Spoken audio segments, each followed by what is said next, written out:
welcome to EWTN Pro-Life Weekly, your weekly dose of the top pro-life news and issues, all from a Catholic perspective. I'm Catherine Hadro in our Washington, D.C. studio. Thanks for joining us. In this week's show, a reported 100,000 people marched to defend life in Ireland. We speak out against a Washington Post article arguing women should be able to abort babies with Down syndrome. And this. She is crazy precious to me. We delve into the ethical debate surrounding frozen embryos and snowflake babies. But first, our top story, a new report finds more than $1.5 billion in tax dollars, that's billion with a B, goes to abortion providers. The report, released by the nonpartisan Government Accountability Office, reveals the taxpayer funding levels of 3 abortion providers: Planned Parenthood Federation of America, Marie Stopes International, and International Planned Parenthood Federation. The study, led by Representatives Black, Olson, and Senator Ernst, was requested by more than 120 members of the House and Senate in 2016 and was finally released last week. This report is the first to break down funding amounts by Planned Parenthood affiliates and reveals more than 1/3 of total funding went to 4 affiliates that have since been referred to the Justice Department for investigation for their role in the harvest and sale of aborted baby body parts. Representative Chris Smith of New Jersey is co-chair of the Bipartisan Congressional Pro-Life Caucus. Congressman, you are one of the 120 members of the House and Senate who requested this information 2 years ago from the U.S. Government Accountability Office. How do these findings compare to what you were expecting? Well, in my opinion, it's devastating that Planned Parenthood, Child Abuse Incorporated, that is directly responsible for 7 million unborn children's deaths, that they're getting $1.5 billion, Planned Parenthood Federation of America, from the U.S. taxpayers over the last 3 years alone. And at the end of the day, we're talking about an organization that is completely antithetical to life and to the majority public opinion in the United States. Over 60% of Americans do not want taxpayer dollars going for abortion. Congressman, you're also on the House Foreign Affairs Committee and do extensive work globally. Yes. What can you tell us about groups like Marie Stopes International and International Planned Parenthood Federation? What should our viewers know about the work they do? Hundreds of millions of dollars that flow to these organizations, over $100 million to Marie Stopes International, who see it as their mission to dismantle and to destroy not just unborn children, but the laws that protect them. Many countries in the world, particularly in Central and South America, in Ireland, which is under siege right now to reverse their pro-life laws, it is the organizations like Marie Stopes, like Planned Parenthood, like Amnesty International, that are in the vanguard of trying to strip away those very necessary protections for mother and children. We see from this report more than 1/3 of total funding went to 4 Planned Parenthood affiliates that have since been referred to the Justice Department for investigation concerning their role in the harvest and sale of aborted baby body parts. How significant is that, in your opinion? Anybody who's watched those tapes had to have been outraged to see Planned Parenthood doctors and top officials nonchalantly talking about procuring these organs from unborn babies, girls and boys. It is outrageous, and yet those affiliates, as you pointed out, 4 out of 5 of some of the biggest recipients of U.S. taxpayer funds are right now criminally referred by the House Committee, Select Committee, to the Justice Department. And I hope the Justice Department moves quickly to bring indictments. Finally, Congressman, your fellow co-chair of the Bipartisan Congressional Pro-Life Caucus is Illinois Democrat Dan Lipinski. The abortion lobby, as you probably know, is heavily targeting Lipinski ahead of his primary. Is there any room for the pro-life cause to be a bipartisan issue anymore? It's a great question. You know, when I got elected in 1980, we had over 80 pro-life Democrats, and systematically, especially through primaries and candidate selection, the Democrat Party has become increasingly the party of abortion. And I think many Americans have to realize, whether it be Democrat, Republican, or independent, that respect for life is the paramount human rights issue of our time. If you look at the platforms side by side, the Democrat Party wants to get rid of the Hyde Amendment. Hyde Amendment precludes funding for Medicaid payments for abortions. That would be disastrous. The taxpayers, you know, the Marist poll found that approximately 60% of Americans do not want their money being used to pay for abortion. And yet, we know Planned Parenthood, and of course, if they have their way, we have not been able to stop that funding, unfortunately. We have a conflicted Senate. We need 60 votes to get legislation passed. And even though the House has passed an appropriations bill that defunds Planned Parenthood, and it's in flux right now, the Senate will most likely object, and we will not see the defunding of Planned Parenthood. Let's not forget, 7 million dead babies killed in Planned Parenthood clinics. Action needs to be taken. Congressman Can I also add, if I could? Please. You know, one of the things that, you know, I would hope that Democrat pro-lifers would run for office and bring back that balance in the Democratic Party that used to exist. Some of our greatest leaders, Jim Oberstar of Minnesota, and I could go through a long list, Congressman Lipinski, who just believe in the sanctity of life that should not be, you know, a disqualification for being in good standing with the Democrat Party. As I said before, and I say this with great sadness, the Democrat Party has become the party of abortion. It should be a bipartisan cause. Congressman Chris Smith of New Jersey, thank you for your time. Thank you very much. Appreciate it. We're going to continue this conversation with our next guest, our trusted pro-life expert.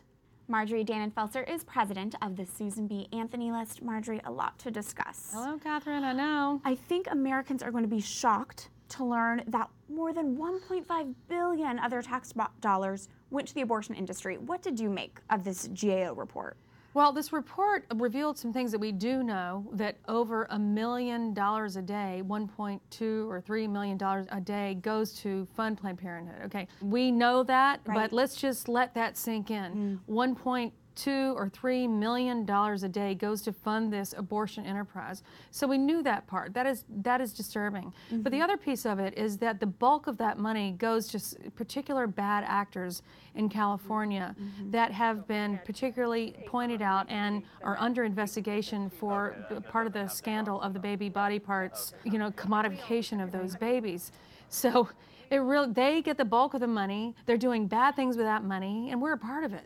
And that alone, the fact that so much money is going to clinics that are literally being investigated by the Justice Department, doesn't that just further the call and renew the push to defund Planned Parenthood? And if so, where are we on that battle? Yeah, I mean, I think one thing we cannot lose is a sense of outrage. This has been happening year after year after year. The fresh horror of the idea that we are investing in these horrific organizations, especially ones that are under investigation by the Justice Department. It does amp up the fight to defund them and send that money to other, you know, more comprehensive and more accessible organizations. Where we are is that every time the Trump administration has found an opportunity to cut the head off that snake, it has. Every point in the Title X program, in the Medicaid program, there are a lot of administrative actions that can be taken and are being taken. There's a lot of details to it, but what really matters also in the end is that it be stripped out of the budget. And right now, we are not in a place to do it because we simply don't have enough senators to vote the right way on that. All the more reason elections are important. And speaking of elections, turning to an important race I know you have your eyes on, Illinois Democrat Dan Lipinski is up for re-election, facing a pro-abortion opponent in his Democratic primary.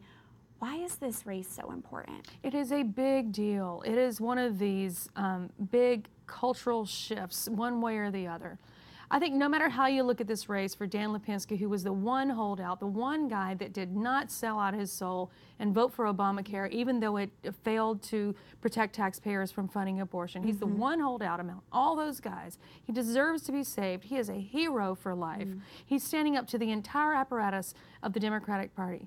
Win or lose, this will be a situation where the far left of the Democratic Party has tried to completely filter out every single pro-life or even leaning pro-life member of the Democratic Party who is in office. So we have to win this, but if we either way, it has really revealed the heart of where the party unfortunately is right now and where it cannot continue. It cannot survive in this way. Lipinski has to win. He deserves to win. He's a hero, and we as a movement are behind him. Let's see what happens with this race. Marjorie Dannenfelser of the Susan B. Anthony List, thank you. Thank you.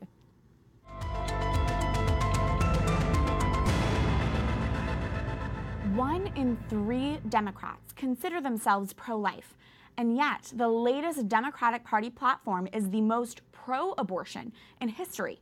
Last year, the Democratic National Committee's chair pledged support for only pro-abortion candidates, and today we are seeing abortion groups target Democrat lawmakers who vote pro-life, like Representative Dan Lipinski of Illinois. This is intolerable. Protecting the life of our most vulnerable cannot be a partisan issue. This is a human issue. We need to send that message to our lawmakers and those running the political parties. With that, here is this week's call to action. Go to prolifeweekly.com. Here you can pledge your support if you believe the pro-life cause should be a bipartisan issue. Again, you can take the pledge at prolifeweekly.com. It would be a tremendous loss if we lose pro-life Democrats in Congress, like Representative Dan Lipinski. Ending the tragedy of abortion should be one that both major parties work on together. We cannot allow big money abortion groups to defeat pro-life politicians or bully them into abandoning their values. The pro-life movement is stronger when we work together. If you agree that the pro-life cause should be a bipartisan issue, sign the pledge at prolifeweekly.com. Again, that's prolifeweekly.com. Turning now to more pro-life news. For the first time in U.S. history, older people are projected to outnumber children. According to a new report from the U.S. Census Bureau, by 2030, all baby boomers will be older than 65. That means every 1 in 5 U.S. residents will be of retirement age. The population is expected to grow at a slower pace, age considerably, and become more racially and ethnically diverse. Hawaii's House of Representatives passed a bill legalizing assisted suicide. The bill grants doctors the right to prescribe life-ending drugs to a, quote, mentally capable patient with less than 6 months to live. It also requires the patient be able to take the medication themselves. Opponents warn the bill has no safeguards against pressure, coercion, or outright homicide at the time the patient receives and dies from the lethal drugs. The bill now goes to the Senate. In Mississippi, the House and Senate passed a bill banning most abortions after 15 weeks of pregnancy. There are 2 exceptions. If the baby has a health problem that prevents it from surviving outside the womb, or if a woman's life or major bodily function is threatened by pregnancy. The pro-life bill is expected to be signed into law and would become the earliest abortion cutoff in the United States. A Catholic diocese in Virginia prepares to host a retreat specifically designed for post-abortive women. The Diocese of Arlington will host a retreat called Entering Canaan Day of Prayer and Healing on Saturday, March 24th. It's a chance for women to grieve in a private setting their abortion, and it's an opportunity for healing. The location of this retreat is only disclosed once you register to attend. The coordinator tells us what women can expect at this private event and why that's so important. So specifically for the day retreats that we offer, they'll hear from women who've been helped by our ministry. There's also some time for prayer and to take steps towards healing. There's also an opportunity to speak to a priest or to receive the sacrament of reconciliation. God wants to bring healing for you. He forgives you, and He wants you whole again. To find out how to get involved with the local Project Rachel chapter near you and to learn about upcoming retreats, you can call the confidential Project Rachel ministry line at 888-456-HOPE or send an email to info@helpafterabortion.org. Remember, Project Rachel prioritizes confidentiality at every step. We go now to pro-life headlines from around the globe. Irish media report 100,000 pro-lifers attended Saturday's Save the 8 rally, where participants called for the 8th Amendment to be retained. Ireland's 8th Amendment protects both the life of the mother and the unborn child, but it's being challenged in a contentious referendum this summer. Saturday's pro-life rally, which crossed through Dublin, is being called one of the nation's largest pro-life demonstrations ever.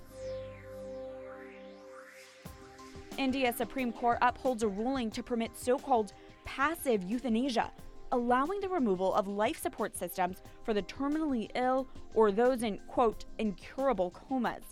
Passive euthanasia has been legal since 2011 in the South Asian nation, but the government has not yet passed a law. The Catholic Church maintains euthanasia is morally unacceptable. More than 70 Argentine lawmakers presented a bill last week to legalize elective abortion in the first 14 weeks of pregnancy. Attempts to legalize elective abortions in the deeply Catholic nation have failed in the past, but Argentina's conservative president Mauricio Macri has renewed efforts by saying Congress should launch a debate on abortion legalization, even though he is pro-life. February 14th was the start of Lent this year, and it was also the kickoff date for the latest 40 Days for Life campaign. 40 Days for Life is a pro-life campaign with a vision to access God's power through prayer, fasting, and peaceful vigil to end abortion. With us now is Matt Britton, chairman of the board and general counsel at 40 Days for Life. Matt, welcome to the program. Thanks for having me. There are several components to 40 Days for Life. There's prayer, vigil, outreach. Can you break it down for us? How does it all work? Sure. We have the three components that you just said. Of course, the first being prayer. Everything comes through our Lord. And fasting. We know from the Bible that some demons can only be driven out by fasting. That's no need of interpretation there. Jesus himself said that. And then community outreach. You mentioned prayer, and it seems in our culture today, prayer is seen as this passive thing. It's not really taking action, but it really is at the heart of your campaign.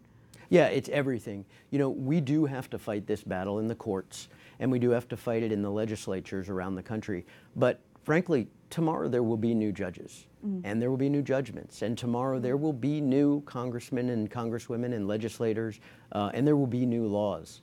Hopefully we would like that, to see that right now, but what if it switched back? But there is only one God, and God is perfect, and from the Alpha to the Omega never changes. And so this battle will be won on our knees. We fight in all of these arenas, but we must fight on our knees. And 40 Days for Life has been so successful. I was looking at your website. Over 14,000 lives have been saved. 170 abortion workers have quit. Can you give us a story? Can you share a story of success that you've witnessed?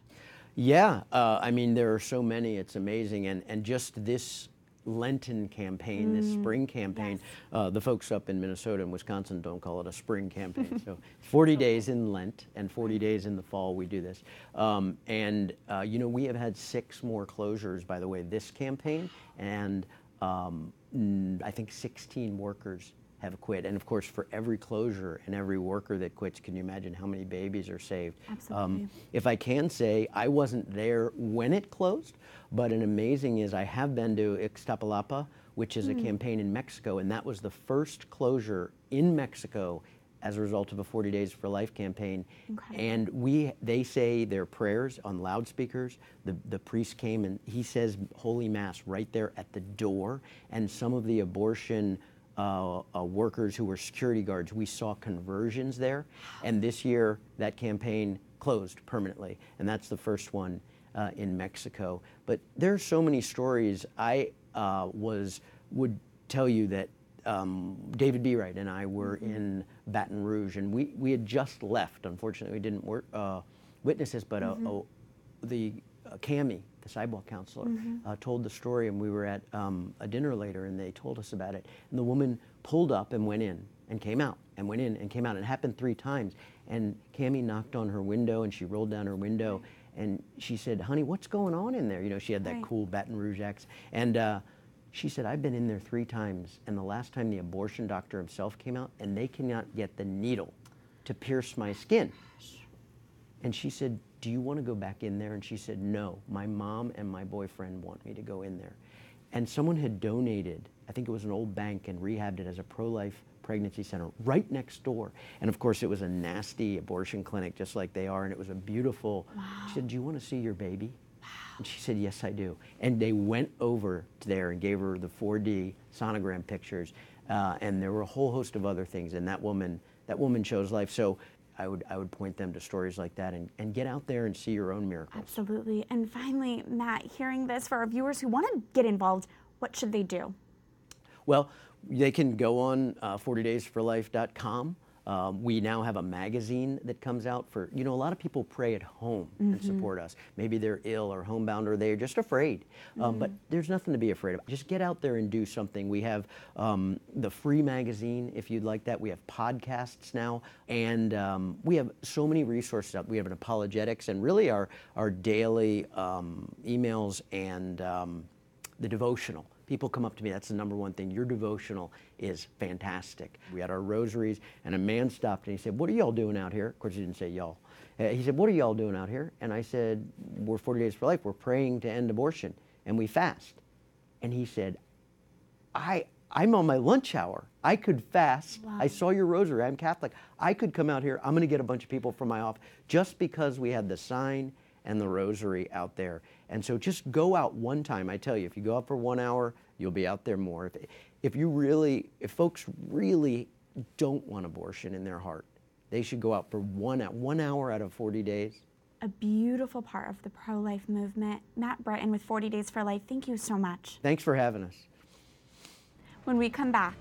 There are over 600,000 embryos frozen, and they're all in limbo right now. Meet Ansley, a snowflake baby. We share her story as we take on the ethical issues surrounding embryo adoption.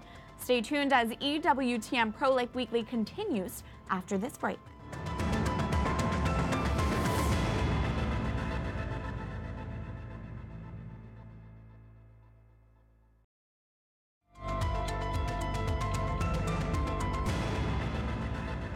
Every child who, rather than being born, is condemned unjustly to being aborted bears the face of Jesus Christ. We remember Pope Francis's bold pro-life words as this week marks 5 years since the start of his pontificate. Welcome back to EWTN Pro-Life Weekly. I'm Catherine Hadro. Eugenics language was on full display in the Washington Post recently. Here's this week's Speak Out. In an opinion piece released last week, journalist Ruth Marcus wrote an article titled, "I would have aborted a fetus with Down syndrome. Women need that right." Marcus says if a prenatal test for Down syndrome turned out positive for her baby, she would have chosen abortion. She says this about the families who opt for life. "I'm going to be blunt here. That was not the child I wanted. That was not the choice I would have made. You can call me selfish or worse, but I am in good company." The notion that some lives are more desirable than others is dangerous rhetoric. In fact, it's straight up eugenics. Your life is valuable no matter what you may score on an IQ test, or if you speak a little bit differently or look a little bit different.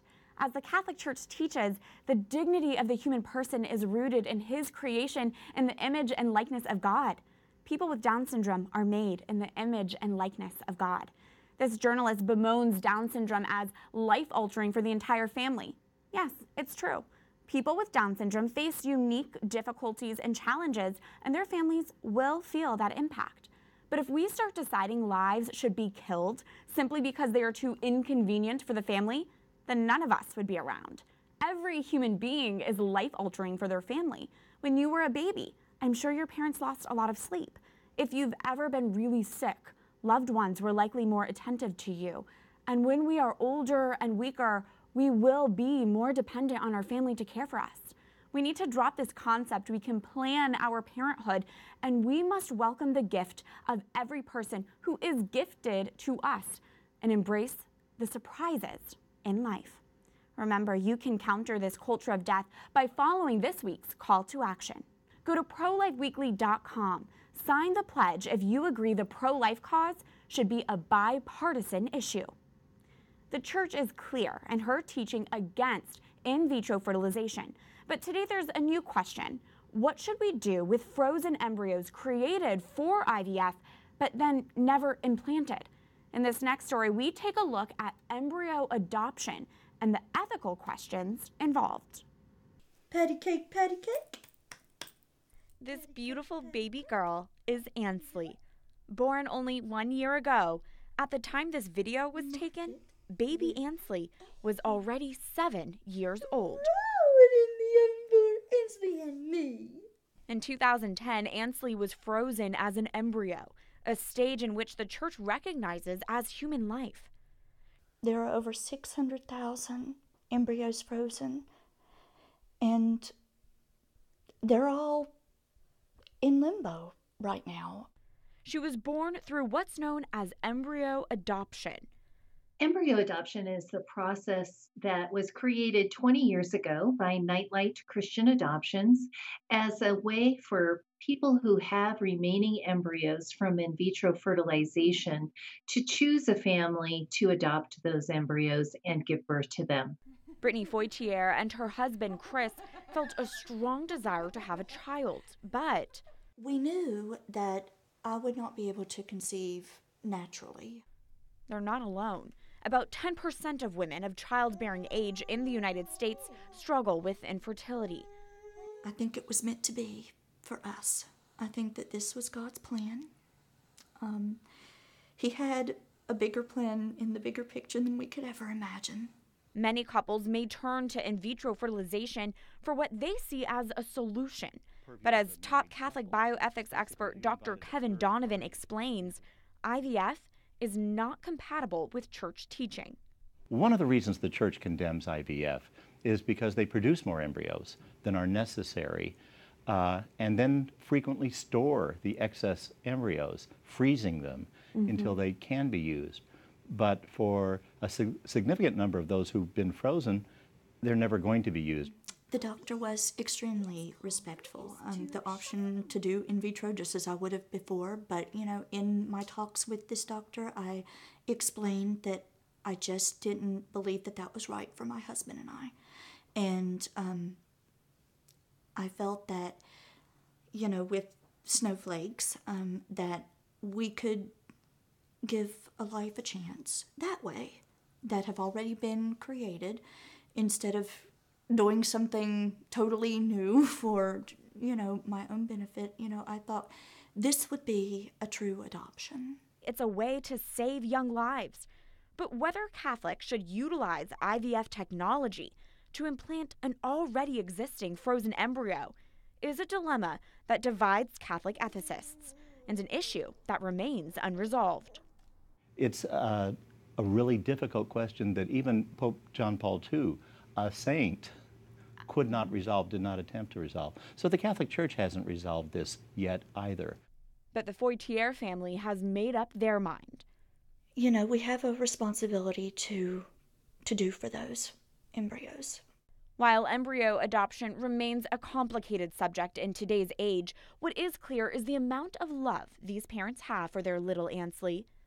She is crazy precious to me.